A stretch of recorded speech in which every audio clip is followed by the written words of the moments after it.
Assalamualaikum warahmatullahi wabarakatuh. Radio Asa FM, sambung selaksa asa Indonesia.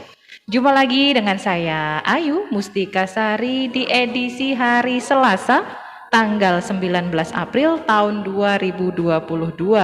Dan seperti biasa di Selasa sore ada acara Bincang Sehat bersama dengan Bulan Sabit Merah Indonesia Kota Blitar.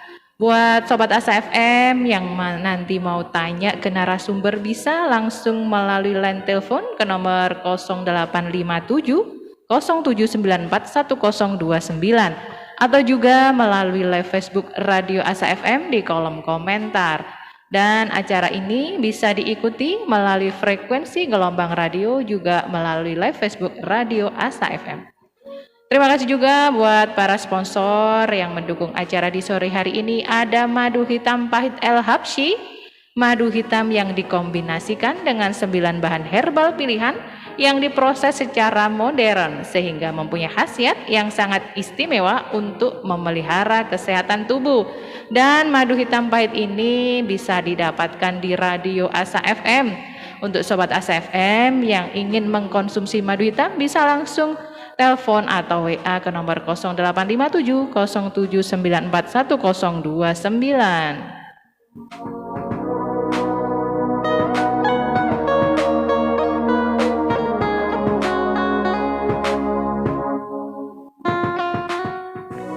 Dan acara di sore hari ini juga didukung sepenuhnya oleh Bulan Sabit Merah Indonesia Kota Blitar, Klinik Rahmat Medika Kota Blitar, Klinik Mitra Medika Jeblok Talun Kabupaten Blitar, dan Klinik Mardis Medika Panggung Rejo Kabupaten Blitar.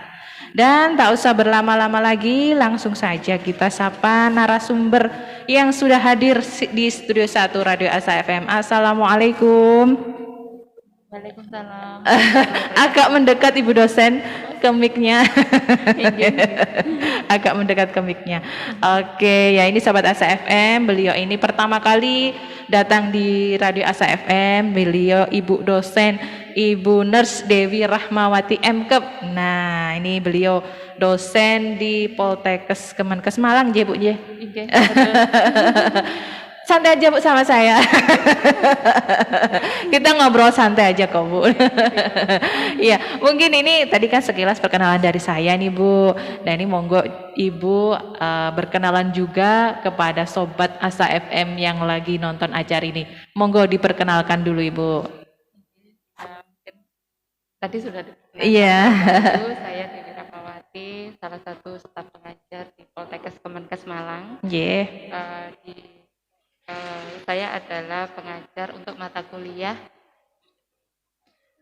Mata kuliah apa Bu? Mata kuliahnya adalah perawatan medikal bedah, perawatan gawat daruratan dan manajemen bencana, keperawatan dasar. Oke, ini sepertinya mic-nya harus ditambah dulu ya Bu ya.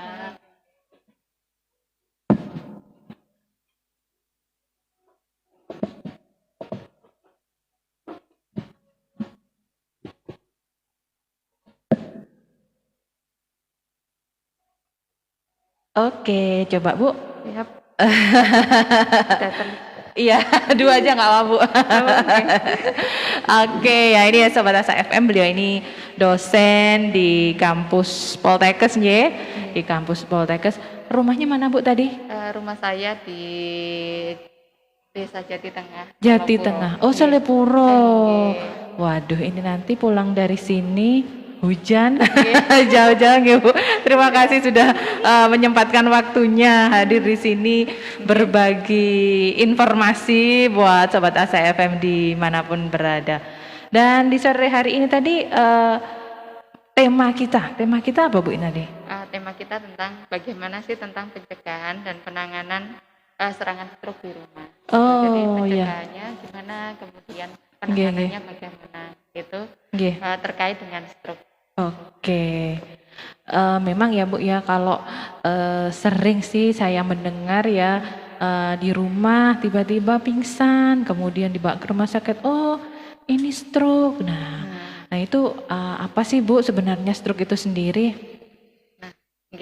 Jadi kenapa kok memilih gitu ya saya tentang pencegahan dan penanganan stroke di rumah. Jadi kita tahu Jadi stroke ini adalah suatu masalah Iya, gitu iya. ya. Jadi masalahnya itu bukan hanya terjadi di Indonesia tapi juga terjadi di dunia. Jadi kalau Oh, misalkan stroke itu masalah merupakan penyebab kematian nomor iya. 2 kalau di dunia Iya, iya, gitu iya. ya, menurut data dari organisasi kesehatan di Iya, iya. dunia. Dan kalau di Indonesia sendiri itu adalah merupakan penyebab kematian yang pertama kalau yang di Oh, Indonesia iya, iya. gitu. Banyak Jadi berarti ya, Bu, ya? iya gitu. Jadi prevalensinya sangat tinggi. Jadi Iya. kalau di Indonesia kurang lebih 21,1%. Wah, banyak ya, Gitu. Bu, ya? Iya, gitu. Iya, iya, iya. Jadi kemudian stroke sendiri itu apa sih Nah, ini sebenarnya? sebenarnya Nah, stroke ini itu yang apa ya? mungkin banyak orang yang mendengar istilahnya itu bukan mereka itu menyatakan bukan stroke, Iya, kadang-kadang iya. itu menyatakannya mati separuh. Nah, ini Ini apakah jadi itu sama ini? iya gitu. Jadi Nggih, nggih. biasanya itu disebut seperti itu Iya, iya, iya. gitu. Nah, Bahasa awamnya ya, Bu, ya? iya, Nggih, nggih. nggih. Nah, stroke sendiri itu apa? Jadi stroke itu sebenarnya adalah serangan otak. Nah, yang dimaksud itu yang seperti apa? Jadi serangan otak yang menyebabkan hilangnya fungsi-fungsi dari otak itu sendiri Nggih. yang disebabkan karena aliran darahnya itu tidak lancar yang menuju ke otak. Oh, iya, iya, Nah, iya. aliran darah ini tidak lancar Nggih. disebabkan oleh apa? Nggih, Mungkin nggih. karena adanya sumbatan Oh, aliran bisa darah ya, yang Bu? ada di Nggih, otak. nggih. Atau bisa juga karena tekanannya dari pembuluh darahnya itu terlalu tinggi akhirnya terjadi pecah pembuluh darah di otak. Oh, Nah, pecah, itulah nggih, nggih. yang dinamakan istilahnya adalah stroke atau Stroke. serangan otak. Serangan otak. Itu. Oke. Iya, iya. Berarti prosesnya seperti itu ya, Nggih, perjalanannya nggih. penyakit ya, kenapa Nggih, akhirnya betul. disebut itu stroke. Nggih. Nah, untuk ini Bu, kalau biar kita tahu ya Bu ya di rumah itu kalau apa namanya istilahnya tanda gejalanya orang kena stroke itu gimana sih kok? Kan ada yang bilang mati separuh, kemudian ada yang bilang pelo. Lah, ini yang bener yang mana ini Bu ya? Oke, jadi biasanya tanda gejalanya itu kita bisa mengenalinya gitu Nggih, ya. Jadi nggih. yang pertama itu tanda gejala yang terlihat pada pasien stroke itu ada yang misalkan kalau disuruh senyum orangnya itu wajahnya tidak simetris gitu. Oh, Jadi iya, iya. yang satu mungkin ke atas Terus itu ke bawah. wajahnya ya, yang ke Oh. atas yang satu ke bawah. Jadi Oh, kalau itu kita karena suruh senyum stroke. tidak simetris. Iya, iya, iya. Kemudian kalau misalkan kita suruh angkat tangannya atau Iya. kakinya itu tidak bisa menggerakkan salah satu tangan. Jadi langsung kalau disuruh ngangkat Iya, belum iya. kadang-kadang nggak bisa ke atas atau kalau sudah bisa mengangkat tapi langsung jatuh salah satu tangan. Nah, itu Oh, tadi nggih, nggih. bisa dikatakan mati separuh Mati atau lemah separuh. separuh. Lemes gitu ya, Bu Iya. ya. Kemudian kalau orangnya berbicara, bicaranya kayak cedal atau pelo. Pelo. Oh, iya, Nah, iya, iya. seperti itu. Berarti dua-duanya tadi yang saya sebutkan tadi memang gejalanya pasien Iya, stroke. Oh, oke. Jadi iya, iya. yang pertama yang sering terjadi itu wajahnya itu tidak simetris, Nggih. kemudian bicaranya itu apa? Pelo, Pelo, ya kemudian benar. tidak mampu menggerakkan anggota badan, setengah Oh, anggota badan setengah atau anggota. lemah separuh. Oh, iya, Kemudian iya. ada juga yang orangnya itu biasanya itu masih mampu Iya. menggerakkan anggota badannya, tapi separuhnya itu kebas. Oh, kebas gitu ya, Kebas Mas? atau Oh. kesemutan, separuh badan. Iya, iya, iya, iya. Gitu. Jadi kalau separuh badan otomatis ya wajah, tangan, sama kakinya. Iya, kayak apa nah? Geringgingan itu ya, Bu ya? Iya, tapi separuh. Iya, iya, iya, iya. Kemudian bisa juga orangnya itu mengalami gangguan penglihatan, jadi penglihatannya mungkin kabur atau mungkin ganda seperti itu. Double maksudnya. Iya, kemudian disertai dengan pusing kepala Oh, iya, iya, atau iya. sakit kepala. Nggih, Seperti nggih, itu. nggih. Oh, ternyata apa namanya gejalanya banyak ya, Bu Ya, ya? itu adalah gejala ini tadi itu dibagi-bagi gitu ya. Iya. Yang awal saya sebutkan ini kebanyakan terjadi pada stroke yang disebabkan karena sumbatan Oh, pada sumbatan. pembuluh darah. Iya, iya, iya, Gitu. iya. Jadi stroke ini ada yang sumbatan, Nggih, nggih. ada yang pecah pembuluh darah. Oh, Nah, kalau yang sumbatan pembuluh darah lebih banyak ke gejala yang tadi. nggih, nggih. Yang pertama itu apa tadi? Wajahnya tidak Tidak simetris. simetris. Kedua itu kelemahan separuh badan. Iya. Yang ketiga itu bicaranya pelo. Kemudian yang keempat itu kesemutan setengah badan atau separuh badan. Iya, iya. Penglihatan kabur atau penglihatan ganda dan pusing Oh, atau sakit kepala. iya, iya. Nah, kalau misalkan yang stroke karena pecah pembuluh darah ini beda lagi gitu ya. Nah, tanda gejalanya bisa sampai pasiennya tidak sadar. Oh, pingsan gitu. Iya, pingsan atau Nggih, tidak nggih, nggih. sadar. Biasanya tiba-tiba itu mandi gitu ya, jatuh di kamar mandi terus tiba-tiba nggak sadar. Oh, iya, Kayak ya. gitu. Sering itu ya, Bu, Iya, terjadi. nggih. Nggih, nggih. Terus hilangnya kesadaran itu pingsan atau tidak sadar atau hilangnya kesadaran bisa pasiennya sampai kejang atau muntah-muntah. Nah itu biasanya terjadi pada pasien dengan stroke karena perdarahan. Oh gitu. Jadi tergantung penyebabnya aja Bu. Pecah pembuluh darah di otak. Oh, jadi kalau penyebabnya sumbatan, gejalanya seperti ini. Kalau pecah perdarahan, pembuluh darah, ada gejala tandanya ya itu tadi yang sering terjadi pasiennya tidak sadar ya, atau langsung pingsan, ya Bu ya. Kemudian disertai kadang kejang, kadang juga muntah. Nah, ini kan kalau kita sudah tahu tanda gejalanya, minimal kan kita bisa harus diapakan gitu ya Bu ya, kalau kita sudah tahu tanda gejala. Nah, ini biasanya pasien-pasien yang sering kena stroke ini Bu ya, ini yang seperti apa? Apa usia atau apa Bu yang bisa terkena ini? Jadi biasanya yang mereka yang pasien-pasien terkena stroke ini ada beberapa faktor risiko gitu ya. Jadi yang meningkatkan dia terkena stroke. Misalkan yang pertama adalah usia. Jadi usia itu kenapa kok usia bisa menyebabkan terjadinya stroke? Iya. Nah, usia ini bisa usia berapa?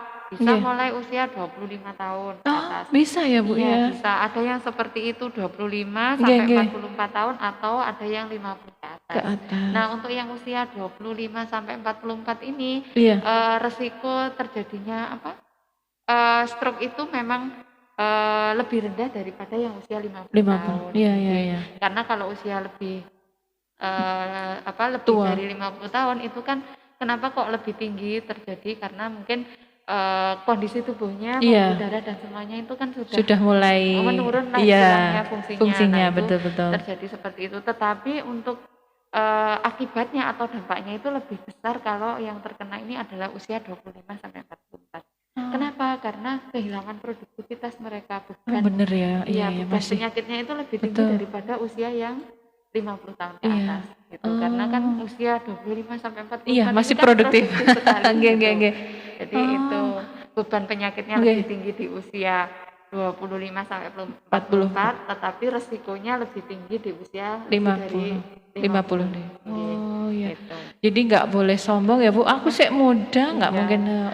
Betul sekali. Jadi mulai usia mungkin usia 25 itu kita ya harus tetap jaga-jaga tidak terus bebas ya. Betul sekali. Gitu. Bebas semua. Kemudian yang kedua itu adalah jenis kelamin. Wah, ini kenapa kok jenis kelamin antara laki-laki dan perempuan? Kenapa kok laki-laki, kenapa kok perempuan gitu ya? Kalau laki-laki itu juga bisa terkena stroke. Kenapa? Karena mungkin faktor gaya hidup. Betul ya, benar sekali. Itu yang atau mungkin minum-minuman beralkohol. Itu juga saya rata-rata bapak-bapak, orang laki-laki. Iya, bukan berarti kemudian semua seperti itu. Iya, benar-benar. Itu adalah salah satu kenapa sih kok laki-laki bisa. Iya, kalau perempuan mungkin lebih ke faktor ini ya.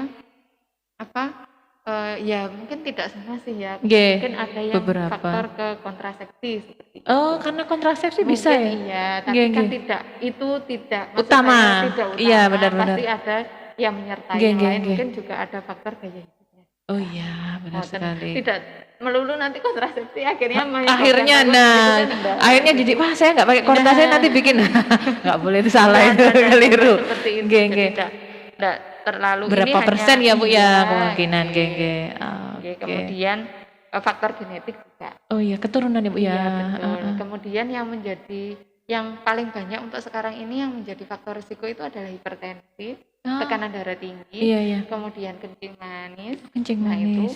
Kenapa kok tekanan darah tinggi? Nah, ini kadang-kadang tekanan darah tinggi ini kan tidak terkontrol ya. Misalkan tekanan darahnya 160 tapi orangnya tidak merasa bahwa dia itu tekanan darahnya tinggi. Nah, ini gimana ini Bu ini? Nah, ini loh yang berbahaya. Kan biasanya orang itu aku loh nggak popo. Nah, ini gimana ini Bu ini? Yang menurut saya ini sangat berbahaya sekali. Jadi ini kayak silent gitu ya, kondisi yang harus diwaspadai sebenarnya. Jadi tekanan darahnya 190, tekanannya 200 nggak terasa bahwa dia itu pusing, tengkuknya nyeri itu nggak terasa sama sekali. Nah, ini yang harus diwaspadai. Padahal itu ini yang kadang-kadang orangnya tiba-tiba mandi beraktivitas langsung jatuh tidak sadar. Nah, kayak gitu. Jadi ini Kemudian selain tekanan darah tinggi tadi kencing manis. Loh, kenapa kok kencing manis juga menjadi penyebab? Karena dengan gula darah yang tinggi itu kan menyebabkan aliran darahnya itu tidak begitu lancar kan ya di dalam pembuluh darah. Betul. Banyak misalkan kayak plak-plak atau mungkin kolesterol atau yang lain menumpuk menyumbat, akhirnya di situ menyebabkan terjadinya stroke. Atau sumbatan itu lari ke pembuluh darah yang ada di otak. Lari kemana? Nah itulah sesukanya ya Bu ya. gitu. Berarti benar gak Kemudian kadar kolesterol yang tinggi, merokok, seperti yang saya katakan tadi, kemudian penyakit jantung juga, misalkan gangguan irama jantung itu, kemudian kelebihan berat badan atau obesitas. Wah ini saya obesitas, bisa juga ya Bu ya. Bisa menyebabkan terjadinya stroke. Karena kan tidak dipungkiri ya obesitas ini adalah kenapa kok obesitas bisa? Orang dengan obesitas itu biasanya satu inaktivitas fisik, tidak mau beraktivitas, mager. Akhirnya hanya makan, numpuk ya Bu ya. Akhirnya kan menumpuk. Salah satunya juga bisa menyebabkan penyempitan pembuluh darah. Nah, kalau pembuluh darahnya menyempit kan otomatis aliran darahnya ke atas kan ke otaknya juga akan mengalami gangguan berkurang. Seperti itu. Gitu. Ternyata faktor resikonya banyak ya Bu ya istilahnya. Jadi tidak bisa disepelekan. Betul sekali gitu. Jadi dan yang utama itu semuanya memang saling keterkaitan gitu. Biasanya itu kalau sudah orang dengan kencing manis itu kadang-kadang juga ada darah tingginya. Kayak sudah paket gitu ya. Iya, kayak udah seperti lingkaran. Iya lingkaran.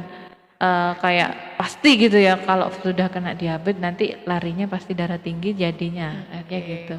Nah itu tetapi dengan adanya faktor risiko itu kita harus pinter-pinter ya mulai melakukan pencegahan. Iya. Jadi atau kalau sudah ada faktor resikonya ya harus dikontrol. Gitu. Misalkan kalau ya merokok, ya bagaimana caranya untuk menurunkan sampai berhenti ya Bu. Kan biasanya susah. Mungkin sulit. Iya. Jadi mungkin diturunkan jumlah rokoknya. Intensitasnya ya Bu. Bukan dikurangi rokoknya terus dihabiskan.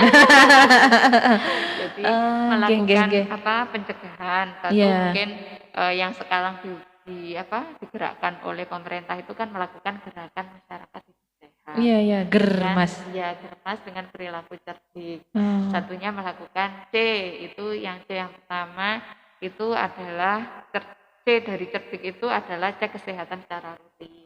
Jadi kita minimal itu ya 3 bulan sekali atau 6 bulan sekali itu cek kesehatannya, cek. Minimal apa itu Bu yang dicek itu Bu? Mungkin kolesterolnya, kemudian tekanan darahnya. Ya sudah tinggi atau masih normal. Itu bisa dicek. Minimal itu ya Bu ya yang dicek dari kesehatan. Kemudian yang kedua itu itu adalah enyahkan asap rokok.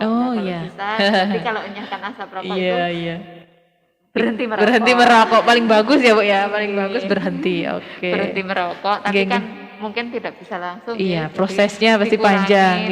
Karena merokok itu kan itu tadi merokok itu ada zat-zat yang bisa menyebabkan timbulnya plak di dalam pembuluh darah. Nah, plak itu kan nanti bisa tetap di situ, lama kelamaan akan menyumbat gitu. Atau mungkin dia akan lari ke pembuluh darah yang mana, atau ke otak atau ke jantung atau kemana. Karena merokok ini kan jadi penyebab bukan hanya stroke, ya bisa saja menyebabkan terjadinya penyakit jantung. Betul. Penyakit jantung iskemik. Iya. Atau biasanya yang menyebabkan terjadinya itu angin duduk. Masyarakat. Iya Mas, angin duduk. Kalau di medis itu kan infak ya, tapi kalau di masyarakat kan angin duduk. Kayak masuk angin gitu ya Bu ya. Nah, itu mungkin salah satunya juga. Karena rentetan dari itu tadi tidak disadari ya Bu ya. Kemudian R dari cerdik itu adalah rajin melakukan olahraga. Nah ini mungkin latihan seminggu mungkin 3 sampai 4 kali per minggu, atau mungkin kalau pemanasan ya awalnya berapa kali dinaikkan sampai rutin 3 sampai 4 kali per minggu. Kan awalnya kadang kalau kita olahraga itu kan pasti ada aja ya. Iya. Rasanya dingin nah, terus kadang-kadang masih ngantuk. kesibukan Iya. dan Harus sebagainya. berangkat pagi. Nah, betul Nggih, sekali. nggih, Mungkin nggih. seminggu awalnya ya 1 kali, Iya. mungkin berapa hari, berapa minggu gitu 1 kali. Terus Kalau kita sudah nambah rutin ya. bisa nambah. Nggih, nggih, Untuk nggih. intensitas waktunya juga gitu kan. Kadang-kadang nggak mungkin langsung dalam 1 kali olahraga itu 150 menit. Iya. Nah, Kelenger nanti. dan intensitasnya mungkin bisa dinaikkan. Iya. Gitu. Oke. Kemudian D dari cerdik itu adalah melakukan diet seimbang, yaitu makan sayur dan buah-buahan seperti itu. Kemudian meningkatkan makan makanan yang mengandung HDL. Nah, apa ini Bu ini? HDL ini adalah kolesterol yang bagus. Jadi kolesterol ini nanti bisa mengangkut kolesterol yang jelek. Contoh makanannya seperti apa? Iya, gitu. iya. Kalau buah ya yang seperti yang kayak alpukat. Itu yang itu bagus dia ya, Bu? akan bagus ya, mengangkat atau membawa kolesterol yang jahat itu untuk dibawa ke hati untuk dia dinetralisir. Seperti itu. Dia akan menurunkan kolesterol ini tadi. Itu alpukat dikasih susu, kasih gula, kasih es atau ini Bu. Biasanya. Kalau tambahnya seperti itu nanti malah justru bumerang ini. betul sekali gitu. Berarti yang bagus pokoknya alpukat yang masih murni ya, belum ada campuran. Yang mengandung kacang-kacangan, sayur-sayuran itu juga boleh. Buah-buahan. Iya, kan sekarang porsi buah lagi dikatakan juga. Betul, Dan betul. buah itu kan ya mungkin ada buah yang mahal, ada buah yang mungkin yang standar. Iya, gitu iya, kan. iya. Mungkin makan pisang itu kan Iya. Gampang juga nyarinya, murah. Iya, iya. Maksudnya itu dalam setiap kali kita makan itu ada buah. Iya, minimal ada buah dan sayurnya. Oke. Minimal nasinya sedikit tapi lauk banyak. Nah, ini jangan kebalik. Seringnya kebalik ini, Bu. Gitu. Nggih. Kemudian I dari cerdik itu adalah istirahat yang Oke. gitu. Karena ini sangat cukup ya Bu ya istirahatnya. Refresh otak iya. yang mungkin seharian sudah bekerja. Iya, aktivitas mungkin kita bisa harus diistirahatkan. Nggih. Kemudian K dari cerdik itu adalah kelola stres. Nah, ini yang agak susah. Ini juga berpengaruh. Nggih. Karena secara tidak langsung juga akan mempengaruhi hormon-hormon yang ada di dalam tubuh kita. Iya. Tapi ini yang sangat sulit ya. Iya, benar. Bilang, loh, ini stres. Enggak, saya enggak stres. Karena stres ya bisa memicu ya Bu ya, memicu macam-macam ya. Untuk yang misalkan pencegahan yang utama, nah untuk selanjutnya kalau sudah mempunyai penyakitnya bagaimana? Ya, tadi kita kontrol sakitnya. Misalkan kalau dia tekanannya sudah di atas 140, 160, ya kita harus ke dokter. Rutin ya Bu ya. Iya, untuk cek, kemudian mungkin ada terapi-terapi pengobatan dari dokter. Kalau gula darahnya selalu tinggi, misalkan gula darah acaknya sudah lebih dari 200, nggak pernah di bawah 200 tanpa obat, ya mau bagaimana? Harus dicek kan rutin. Sudah lampu merah ini ya. Harus minum obat gitu, agar gula darahnya itu di bawah 200. Biar stabil. Terus-menerus itu tadi. Kan gini Bu, kadang-kadang itu yang di luaran ya Bu ya. Mungkin kalau sudah kena diabetes, kena darah tinggi, terus akhirnya harus konsumsi obat, katakan dari dokter harus konsumsi obat seumur hidup. Nah, ini ada pertanyaan baru ini dari masyarakat. Lah kalau nanti minum obat terus nanti ginjalku rusak. Nah, ini gimana ini Bu? Ini kan juga kayaknya juga dilema ya Bu ya ini ya. Kan kadang-kadang nah mungkin kan bisa ini kalau kondisi mungkin ada masyarakat ini Bu yang tanya kayak gini gimana ini Bu? Saya bisa menjelaskannya secara istilahnya bisa diterima gitu loh, bisa diterima oleh masyarakat itu gimana ini Bu? Terkait misalkan kalau minum obat seumur hidup nanti ginjalnya rusak. Pasti berdampak di dalam tubuh kita. Karena memang kita tahu sendiri obat itu ya bermanfaat juga mungkin ada dampaknya. Tapi kan semuanya sudah, maksud saya gini. Jadi dampak itu lebih kecil daripada manfaatnya. Nah, ini benar seperti itu. Nah, kalau misalkan kita minum suatu obat tertentu, mungkin kita juga harus menyeimbangkan. Ini bagaimana caranya agar efek samping itu minimal. Gitu. Mungkin dengan minum obat kita juga dengan meningkatkan asupan minumnya. Air putih itu ya Bu ya. Agar nanti netral. menetralisir agar obat tersebut mungkin sisanya itu bisa Nggih, nggih. kita buang lewat urinnya Oke, seperti iya itu. benar-benar Jadi sekali. juga membersihkan ginjalnya Iya, dengan meningkatkan asupan betul. Nah itu. cairan. Nggih, berarti itu asumsi yang seperti Nggih. itu harus dibelokkan ya, Bu Nggih, ya. nggih. Harus Nggih, diluruskan, selain nggih. itu kan juga kalau misalkan kadar gula darah itu sudah terkontrol gitu Nggih, ya, nggih.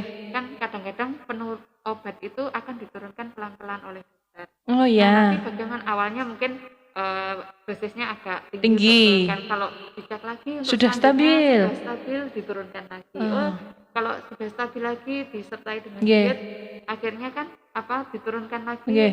diturunkan ternyata dengan diet Bisa saja akhirnya gula darahnya sudah stabil. stabil. Makanya obatnya juga akan dihentikan. Nggih. Berarti intinya itu harus mau rutin kontrol ya, Bu Iya, ya. rutin kontrol. Kemudian kita juga selain minum obat kan harus disertai dengan pola makan yang Oh, bagus, benar. gaya hidup Nggih. yang bagus itu Iya, tadi. iya. Misalkan kayak diabetes itu Mm-mm. tidak serta-merta hanya obat saja. Iya, Nah, mengandalkan kalau obat. misalkan mengandalkan obat saja, makannya tidak dikontrol, Iya. tetap makan minum yang mengandung Sama aja, gula-gula Bu dan ya. lain kan tetap Nggih. saja. Jadi dua-duanya Akhirnya harus obatnya jalan. salah. Nah, Ini obatnya nggak manjur ini. jadi dua-duanya harus jalan. Jadi bagaimana pola hidupnya juga jalan, Nggih. obatnya juga jalan. Nah, nanti kalau sudah terkontrol, bisa lepas dari obat, Nggih. kita juga manfaatnya Iya. untuk diri kita sendiri Betul juga. sekali. Oke. Ini kalau yang dari tenaga yang ahli yang menjelaskan nih pastinya ini lebih mengena daripada saya yang ngasih tahu tetangga saya. Oh iya ini Bu, ini ada yang bertanya di Facebook ini Bu. Bu Dewi, apa saja indikasi gejala awal yang mudah dirasakan oleh seseorang? Nah, ini mungkin indikasi awal terkena itu mungkin Terkena iya. itu ya. Nah, indikasi awal yang mudah untuk dipahami kadang-kadang ya itu tadi tiba-tiba kalau misalkan kita merasakan itu adalah bicaranya tiba-tiba kurang lancar gitu Oh, tadi. kayak greweli gitu, Bu, Kayak iya. pelu itu tadi. Nggih. Kemudian mungkin awalnya itu geringingan dulu. Oh ya. Separuh geringingan, Nggih. lama-kelamaan kok nggak hilang-hilang ya, tambah Oh. ternyata tambah setengah badan tidak bisa digerakkan. Oh, semuanya, Nah, nggih. awalnya kayak gitu. Nggih, Tapi nggih. ada juga yang tandanya itu langsung, jadi wajahnya tiba-tiba menceng separuh, Ya. kemudian orangnya nggak bangun tidur, misalkan bangun tidur tiba-tiba wajahnya menceng separuh, tidak bisa menggerakkan setengah badan. Nggih. Itu tiba-tiba itu geringgingan separuh badan, Iya. pusing. Nah, Oh. kejadiannya seperti itu. Nggih. Kebanyakan yang stroke karena sumbatan ini kebanyakan waktu misalkan bangun tidur seperti itu. Oh. Nah, kalau yang beraktivitas misalkan Iya. mandi gitu ya, loh tiba-tiba kok jatuh, Iya, nggak sadar. sadar. Biasanya kebanyakan karena sakit Perdarahan itu tadi ya. Nah, biasanya itu ya terjadinya tiba-tiba. Nggih. Gejala awalnya yang sering muncul ya itu. Iya, yang paling sering ya. Nggih, Yang nggih. paling sering ya. Pusing. Nggih, awal-awal dulu. Pusing juga. Nggih. Kalau pusing kemudian mungkin tengkuknya agak Sakit gitu ya. biasanya mungkin tekanan darahnya, yang punya tekanan darah tinggi mungkin sekarang tekanan darahnya lagi meningkat. Iya. Oke, itu tadi ya Pak Gede, tadi sudah dijawab oleh Bu Dewi. Terima kasih Bu. Oke. Terima kasih Bapak. Oke, nah ini kan kalau orang-orang sudah tahu ya Bu ya, kalau tanda gejalanya seperti itu. Oke. Nah, mungkin untuk penanganannya ketika di rumah, mungkin ketika tahu ada salah satu keluarga yang kena mungkin ya Bu. Terus apa yang harus kita lakukan? Kan biasanya kita panik gimana gitu. oke. Iya, ini yang benar Kalau gimana Bu? misalkan ada keluarga nih yang kena, kan kita anggota keluarga itu kadang-kadang ada yang tahu ada yang enggak. Iya. Oh, ini gejala apa sih Iya, sebenarnya? iya, Gitu benar. ya. Jadi sebagai anggota keluarga itu kita harus yang pertama yang menemukan orang ini stroke apa enggak atau ada gejala apa enggak itu kan anggota keluarga. Iya, Jadi iya. Anggota keluarga itu harus tahu tanda gejalanya dulu. Oh, Gitu. nggih. Jadi bagaimana kalau misalkan kita menemukan kondisi yang seperti itu? Iya, gitu iya. ya. Apa yang harus kita lakukan? Apakah langsung dikasih minum? Nah, ini langsung Nah, dibangunkan. langsung dibangunkan atau dikasih minum. Jadi Iya, kalau iya. misalkan pertolongan pertama kalau kita menemukan kondisi yang seperti itu mungkin kita tenang dulu sebagai Nggih, penolong. Misalkan nggih. keluarganya tenang dulu, kemudian misalkan kalau orangnya di tempat yang tidak aman maka kita amankan dulu. Oh, iya, Ditempatkan iya. di tempat yang aman, Nggih. dibaringkan. mungkin bajunya yang ketat dilonggarin semua, Nggih, baru nggih. kemudian posisinya kepalanya kita naikkan. Oh, iya iya Gitu. iya. Kita naikkan menggunakan 2 bantal, kira-kira ya 30 derajat lah ya. Nggih, nggih. Kenapa? Untuk meningkatkan aliran darahnya agar ke otak itu semakin lancar. Lancar. Nggih, nggih. Gitu. Berarti lebih tinggi ya, Bu Iya, ya? betul. Nggih. Kepalanya lebih tinggi. Dan tidak boleh ditunda-tunda dulu. Oh, nanti ini tandanya akan hilang 1 jam lagi, kita tunggu Tunggu dulu. di rumah. Iya, kita tunggu dulu di rumah, mungkin 1 jam lagi hilang. Nggak boleh seperti itu. Oh. Jadi kalau bisa itu kalau sudah menemui tanda gejala Nggih, nggih. pasien stroke tadi, misalkan tiba-tiba dia mulutnya menceng, Iya. atau mulutnya perot, Nggih, nggih, istilahnya nggih. perot ya. Iya, perot bener, Bu. Kelemahan separuh badan, Nggih, nggih. atau kebas tadi, Iya, iya. pusing. Nah, itu segera saja dibawa ke rumah sakit, karena semakin cepat dia mendapatkan penanganan itu, maka gejala sisa dari sakitnya itu akan lebih cepat sembuh, kecacatannya itu lebih minimal daripada nggih. kita tunggu-tunggu. Kan Terlambat kadang-kadang ya, Bu ya. kan yang ada di masyarakat itu gini, kita tunggu dulu, ini mungkin nggak apa-apa, wong Sebentar tiba-tiba lagi, iya. sebentar lagi akan kembali seperti Nggih, semula. nggih, nggih. Itu yang menjadi Iya iya. kepercayaan dari masyarakat. Nggih. Tidak apa-apa, besok juga akan balik lagi. Iya, iya benar. Hilangkan seperti itu, jadi harus segera dibawa ke rumah nggih, sakit. nggih. Yang paling bagus itu sebelum 4,5 jam dari setelah serangan itu dia sudah dapat penanganan Pertolongan ya, Bu ya. Iya, Nggih, kenapa? nggih. Untuk meningkatkan recovery aliran darah ini ke otak. Oh, nggih, Gitu. nggih. Penanganan yang tepat lah Iya, tetap di rumah betul. sakit. Harus Nggih, nggih, dibawa nggih. ke rumah sakit, jadi tidak boleh ditunda-tunda. Iya, iya, harus iya. segera dibawa ke rumah sakit, itu lebih baik untuk minimalkan kecacatan. Nggih, nggih, nggih. Jadi kalau misalkan orangnya misalkan tadi kebal atau kelemahan separuh badan itu segera sembuh gitu loh. Nggih. Tidak kelamaan kecacatannya. Iya, seperti iya, itu. iya, iya. Nah, yang terjadi kan selama ini seperti apa Iya. ya? Kalau misalkan ada yang kelemahan separuh badan, mulut Nggih. kencang dan sebagainya itu ditunggu dulu. Iya. Atau kalau nggak gitu mungkin nunggu dulu keluarganya Iya. sana, Belum keluarganya ini datang. belum datang. Justru itu memperlama, Iya, memperlambat betul sekali. akhirnya Gitu. proses penyembuhannya Iya, ya, Bu dan ya. yang harus tahu itu keluarganya harus tahu tanda gejalanya tadi. Nggih, nggih, nggih. Caranya bagaimana? Jadi kalau ada yang seperti itu apa keluarganya itu, misalkan salah satu anggota keluarganya mengecek, Iya. pasiennya suruh senyum. Oh, Kalau nggih, nggih. senyumnya nggak simetris berarti Wah, itu tandanya ini. berarti mungkin Iya, masuk. Iya, Nggih. pasiennya suruh senyum. Iya, iya, iya. Yang kedua, pasiennya suruh angkat tangannya, angkat Nggih. kakinya. Oh, ternyata kalau nggak bisa ngangkat tangan atau salah satu tangan atau kakinya, berarti ini mungkin tanda gejala itu. Iya, iya, iya. Kemudian yang ketiga, pasiennya suruh bicara. Bicaranya Coba, bagaimana? nggih, Iya, nggih. apakah bicaranya itu Jelas. jelas atau pelo? Nggih, Nah, nggih. kalau misalkan pelo, berarti ini salah satu tanda itu. Iya, Suruh iya. menyebutkan juga sesuatu yang mudah-mudah, bisa nggak nih pasien? Nggih. Gitu. Oh, iya, iya, iya. Kemudian yang terakhir harus segera dibawa ke Ke rumah sakit, nggih, nggih. Menghubungi rumah sakit terdekat. Iya. Mungkin kalau di situ ada fasilitas ambulansnya. Ambulan, nggih, Bisa nggih, rumah 24 jam. sakit atau klinik Iya, terdekat atau puskesmas, apapun, nggih. puskesmas atau apapun yang itu Tenaga medis ya, Bu ya. iya, betul sekali. Nggih, nggih, nggih. Gitu. Oke. Untuk Ya, meminimalkan kecacatan, nggih, nggih. Apalagi yang mungkin ditemukan tiba-tiba pingsan di kamar mandi ya, itu jangan ditunda nggih, Bu nggih. Paling enggak daripada kita piye-piye langsung aja dibawa. Bisa Oke. telepon Nggih. klinik rumah sakit terdekat. Iya, atau yang dokter bisa langsung pokoknya, nggih, nggih, nggih. Jadi apa namanya istilahnya memberikan pertolongan pertama tuh, secara cepat. iya. Berarti itu nanti terletak di keluarga ya, Bu ya. Betul sekali, karena pasti menemuinya kan kebanyakan di rumah. Iya, iya benar. Jadi kalau keluarganya abai ya akhirnya seperti itu ya, Bu ya. Oke, nah ini enggak terasa ini Bu, sudah jam 4 sore. Sudah jam 4 sore. Nah ini mungkin sebelum nanti kita tutup acara ini, ada closing statement dulu dari Ibu terkait materi di sore hari ini. Monggo Ibu.